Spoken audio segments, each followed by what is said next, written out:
Okay, let's widen the year-end global roundtable with voices from across the world. I'm joined from Washington, D.C. by Michael Patrick Mulroy. He's a former Deputy Assistant Secretary of Defense, retired CIA and U.S. Marine. Appreciate your joining us. You're from Harvard's Belfer Center in D.C. Nathalie Tocci joins us. She's Professor of the Practice at SAIS Europe, Johns Hopkins, Director of the Istituto Affari Internazionali. She joins me from Spain. Adelle Nazarian, Senior Fellow, Gold Institute for International Strategies, joining me from Washington. And Einar Tangen, Senior Fellow, Center for International Governance and Chairman of Asia Narratives, is joining me from Beijing. I appreciate all four of you joining us. Thank you so much. Merry Christmas and a Happy New Year to all of you. But let's talk about our big questions. The big question I want to pose: has Donald Trump completely upended the post-Cold War world order? Would that be a fair understanding of what's happened in 2025? Michael, why don't you go first? Do you agree that Donald Trump has completely disrupted the world order as it was? Great to be with you and my fellow guests and your audience. I think if you look at the national security strategy that was recently released, it certainly appears to change the standard bearer parts of U.S. national security strategies going back to 1947, right? So it doesn't label Russia as an adversary. That's the first time ever at a time when Russia has invaded a European country.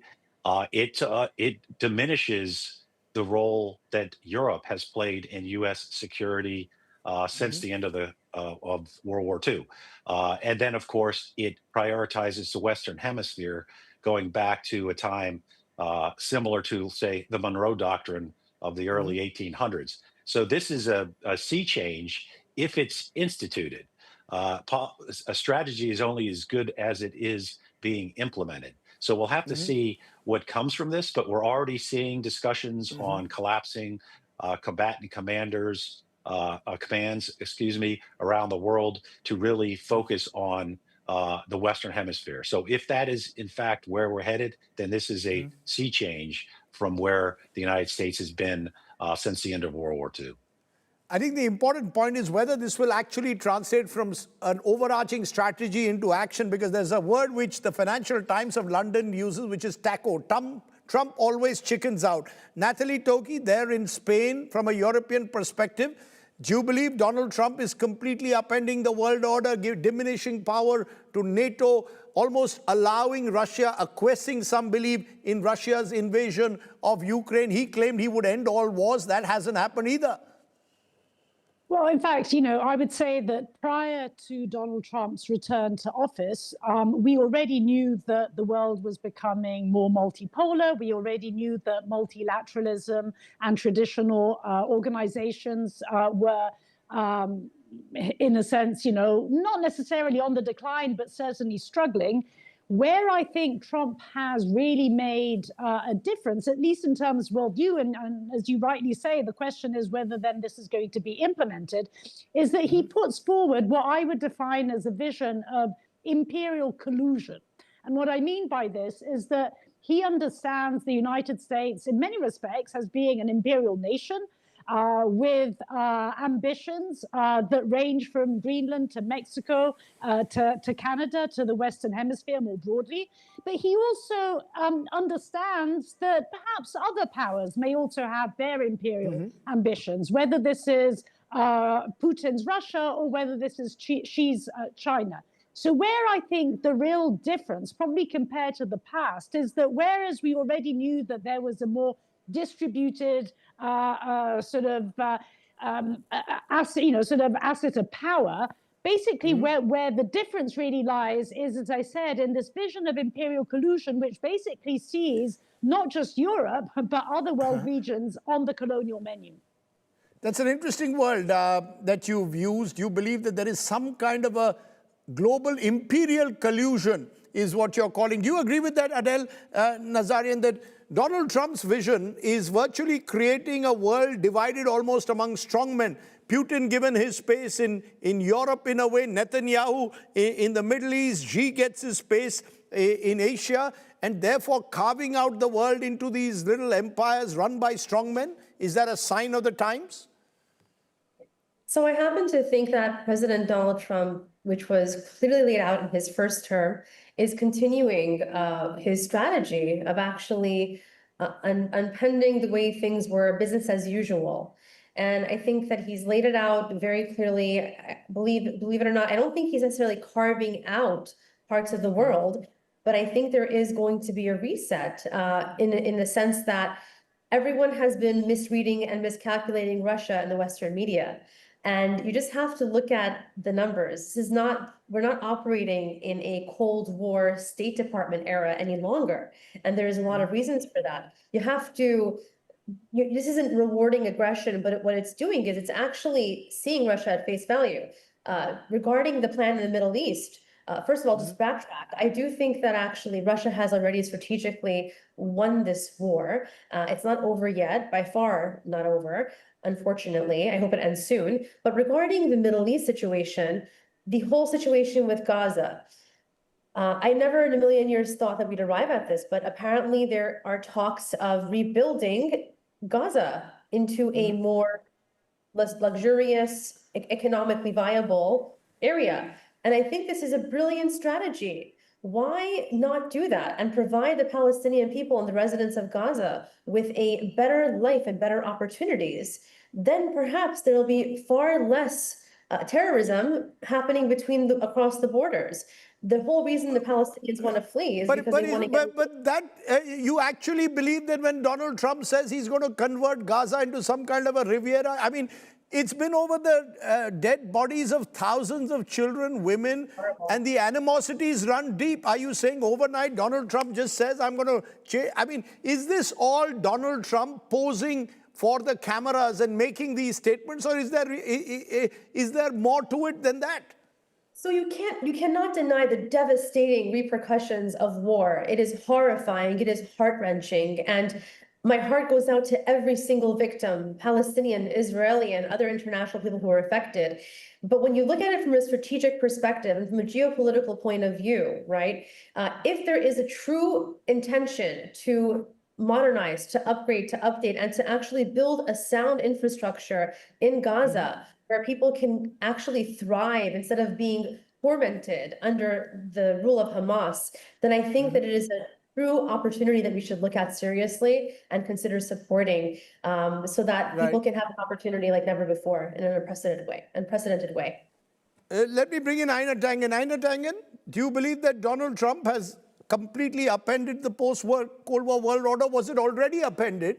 And Donald Trump is only writing the final obituary to it. The whole idea of Pax Americana, of the American empire, was already in a way coming to an end, and you have multilateralism already in place in different parts of the world. Well, I believe you're correct. I mean, Donald Trump is a symptom, but he's also an accelerant. And you can see that clearly. His policies are not really laid out by him. They were all put together by this Heritage Foundation and this 225 program. The problem is there is no end game to these. And what has happened is while people have, bowed and scraped before Donald Trump, given him baubles and things like this, they're, within their hearts, they know that the United States is no longer reliable, that it is no longer a power that is interested in international institutions. The rule of law is simply whatever the United States says. So in many respects, for instance, in China, I think they were agnostic as to what would happen between Biden and Trump. Now they believe that Trump is really helping China. He's doing things that China would never even have thought about in terms of alienating neighbors and whole spheres and things like this. Donald Trump wants to play, that he's some sort of historical figure, dividing up the world a la Yalta after the Second World War, but he's actually more of a child in an old man's body. He doesn't seem to understand even the basics of international, just like he doesn't understand where anything is out there. I mean, there's so many flubs and inconsistencies that portrays his deep ignorance. It's going to be very hard next 3 years trying to do this. In terms of my previous colleague speaking, I would say that is somewhat diluted, probably a product of Washington, D.C. I was born there. I witnessed it. This idea that you're making, Gaza good for Palestinians. They have no intention of letting the Palestinians back in once they've created this quote playground, if it ever happens. And I find it offensive that saying, oh, well, from a strategic point of view, it's all for the greater good. The greater good is what has broken the Middle East and many other countries, what we've done in South America and Africa. That has always been for the greater good. And what has it resulted in? Horrible tragedies. You know, even as we speak, of course, this week itself, the U.S. has attacked ISIS targets or Islamic State targets in Nigeria. So that's another conflict point, which brings me to my next question. In a multipolar world order, who is going to actually resolve rising conflicts? Michael, Donald Trump came to power saying, I'm going to end all wars. No war really has ended. Yes, there's a tentative peace of sorts in the Middle East at the moment, but that's only at the moment. The Russia-Ukraine war hasn't ended, and there is possibility of fresh escalating conflicts. We're even seeing one between Thailand and Cambodia as we speak. So where is Donald Trump ending any war at all, or who is going to play the role of ending wars? Are there any peacemakers, peacekeepers left at all? Well, one of the factors that would help end long simmering conflicts is the support of the international community and organizations that were designed to do just that. And I would agree that it looks like the U.S. is pulling away from the very system it created, to which it placed the United States front and center of the world order. So it's kind of perplexing why the United States would want to leave it and then do whatever it can to reduce their impact, including alliances like NATO. As far as ending war, I would give the Trump administration credit for pushing Israel hard to get into the ceasefire that is currently tentatively going on in Gaza. We'll see if it goes into the second phase. I'd have to give them credit for that. But a lot of the other claims are simply wars that have been going back and forth for decades and decades that have a hot spot, if you will, and then simmer down. And just claiming that you've solved the war is certainly not the case, and it gives a false impression that those conflicts are complete. I think what's important is for the United States to be the leader of the free world, to try to end conflicts, but to do so as a partner to the party that is part of the free world. So when you look at Ukraine, it's a democracy that was invaded by an autocracy. The U.S. shouldn't just be a mediator. The U.S. should be an advocate for Ukraine and pushing for them to end this in a way that they can agree with, that's good for their security, which is also good for NATO's security, which the U.S., of course, is a part of. So I think if the U.S. is going to play a role, they ought to play that role as a leader of the free world, and not just claiming to end conflicts that simply start and stop on their own. Nathalie, who do you see ending these conflicts? Are we going to head to another year in 2026 with even more simmering conflicts, often localized, but with no one out there to actually act as any kind of peacekeeper? Europe is struggling to deal with what's happened over the last 3 years in Ukraine. Yeah, well, I mean, firstly, let me say that, indeed, saying that you end wars does not actually mean that those wars have ended. I think this is absolutely key. And of the many wars that Trump has claimed to have ended, probably the only one to, for which one should actually give him some credit, although, of course, it predates, peace efforts predates his coming to power, is actually the war between Armenia and Azerbaijan. So if I were to actually give one brownie point to Donald Trump, it would actually be on that. Frankly speaking, on the Middle East, yes, I mean, it's great to have a truce in between one bombing and another. It's great not to have 50 Palestinians dead a day and only have 5. But frankly speaking, to define this as a full ceasefire, let alone the prospect towards reconstruction and state building, I think we're a very, very long way away. And fundamentally, I think the reason is not that different from the reason in Europe, meaning the problem with Donald Trump is that he is unwilling to exert sustained pressure. He has done so a little bit more with Israel than with Russia. With Russia, absolutely zero.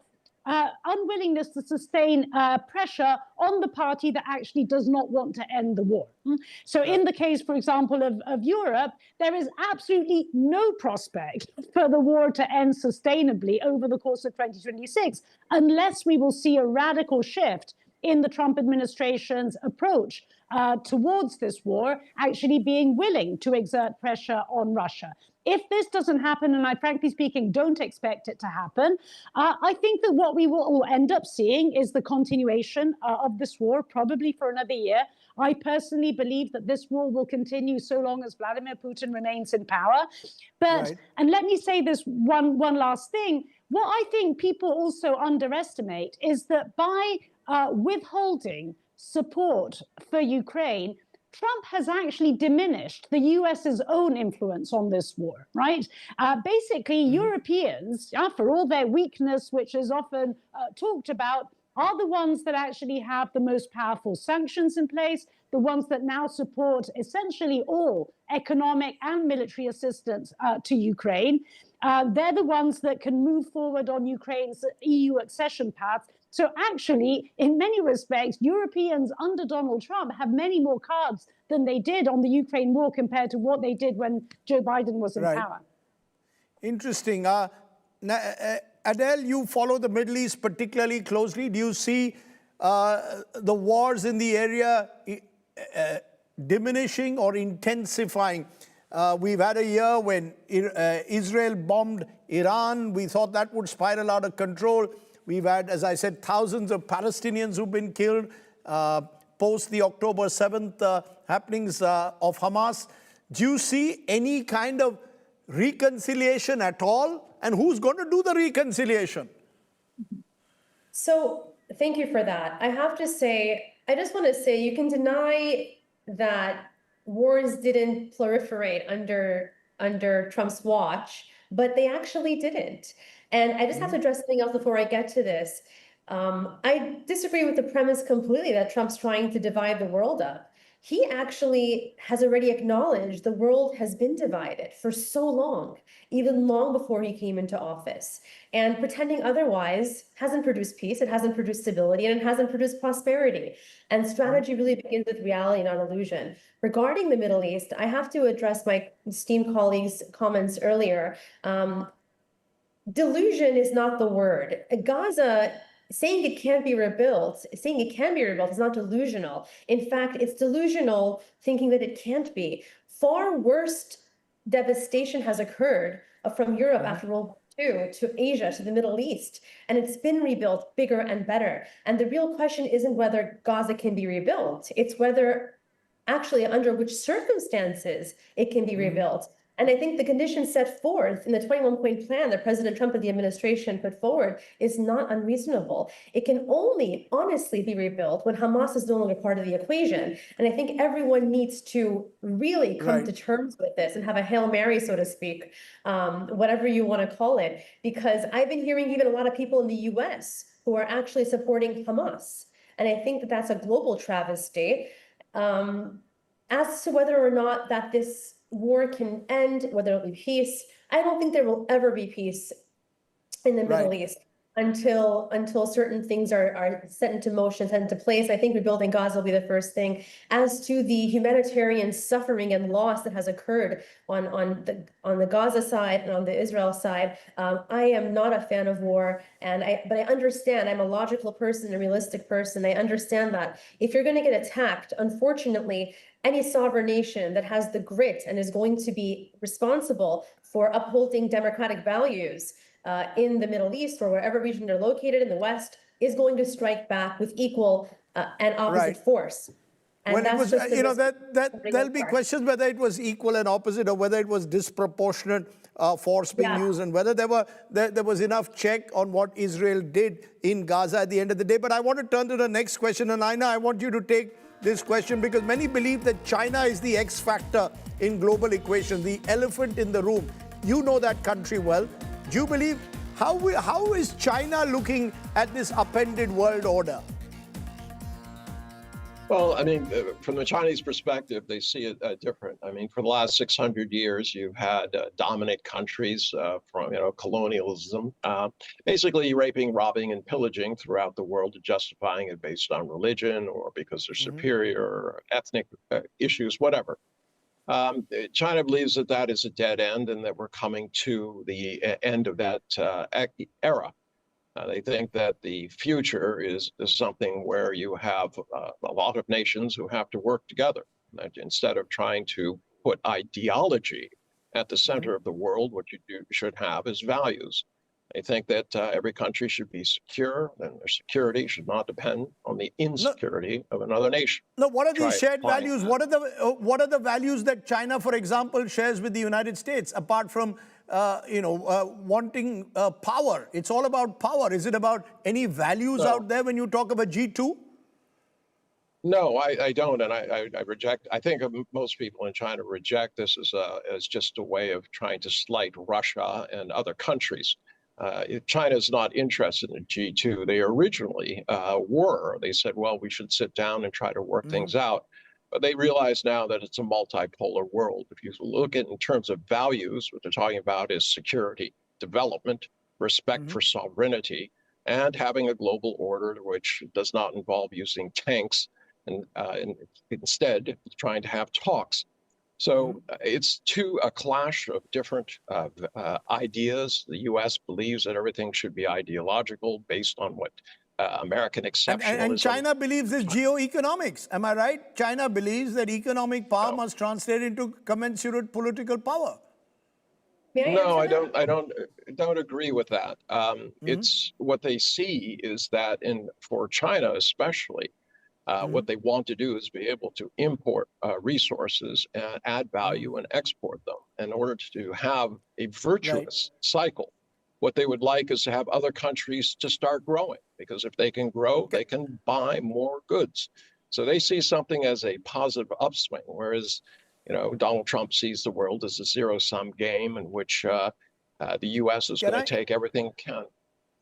Can I, Adele, you want to make a quick point, a very quick one, please? I would love to. I have to just preface by saying I love China. I lived there briefly. I visited many times. It is a beautiful, beautiful country with so much to offer. But I have to answer that when it comes to the shared values between the United States and China, they don't share values in the Western liberal sense. What they do share are interests, incentives, and behaviors that are rooted in power, prosperity, and stability. And that's where you have to look at it as. You have to look at it as a Don't tell me what I have to look at. Your brief acquaintance with China and your age does not make you appropriate for making judgments about things that you have not experienced. The fact is, you just said that everything is ideological. And I was making the point that what they believe is that it's based on values, not the values of ideology, but the values of human existence. Coexistence. Quick final, you want to respond once more? I don't agree that respectfully. I don't agree that respectfully. I think that there are two different sets of ideological values that govern both nations. And I think that that is to be expected, to be believed. And frankly, if you're going to have what we're seeing here is a head-to-head between two great monoliths, the US and China, you're literally going to have a head-to-head battle over two different ideological purviews, the East and the West. Certain core, if you look at the family values too, very different in many ways. And it's not a bad thing. Okay, I have a couple of minutes left, and I want to ask one final question. I want to put each of you in a way on the spot, because I want to ask you, what has been the most defining moment of 2025, and what is most likely to happen in 2026? Michael, what do you think what has been for you the most defining moment of 2025, and what will happen in 2026? A minute each to all of you. You start first, Michael. Well, I do have to say it's the 2025 National Security Strategy that was released. I was part of the team that did the 2017 strategy, which was very consistent with U.S. foreign policy going back to, again, to the end of the World War II. So that was clearly, in my estimation, the defining moment. Whether it will be implemented, I think we all talked about that, is the question. Just putting the strategy out, and then, I mean, how many times did you hear people in Washington, D.C. talk about pivoting from the Middle East?